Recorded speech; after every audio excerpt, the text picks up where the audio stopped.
Des sapins de Noël, par dizaines, déposés ici, dans un balai incessant.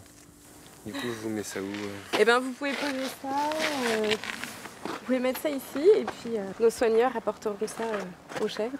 Cet agent des espaces verts vient livrer au parc animalier des Couves le grand sapin de la commune voisine. C'est des branches de sapin qui viennent du sapin de la place de la cathédrale de la ville de Sées. Ça évite de le mettre au broyage. Ces petites chèvres qui vont le manger, ils vont être contentes. Depuis le 26 décembre, plus de 400 sapins ont ainsi été déposés par des mairies ou par des particuliers. Donc on vérifie qu'il n'y a pas de décoration, bien évidemment, sur le sapin ou pas de neige artificielle pour éviter toute intoxication de nos petits animaux. D'abord surprise, les chèvres du parc raffolent de cette friandise de Noël. Une idée originale venue d'Allemagne où un zoo recueille les vieux sapins pour l'alimentation des éléphants. Ici, les conifères servent parfois d'encas aux chameaux et amusent beaucoup les bisons.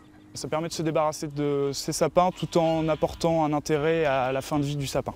Les chèvres vont consommer les épines ainsi que l'écorce, mais après, en fait, le reste du bois et du branchage sera broyé pour être utilisé en tant que paillis ou litière dans le parc. Ceux qui ont conservé leurs racines sont aussi replantés. Ce directeur d'un grand magasin vient de donner 250 sapins invendus. Il a été séduit par cette idée qui privilégie les circuits courts. Ça reste du local. Alors déjà, les sapins sont, nous, travaillés avec un fournisseur local de la région. Et donc, c'est des sapins qui vont rester dans notre région Normandie.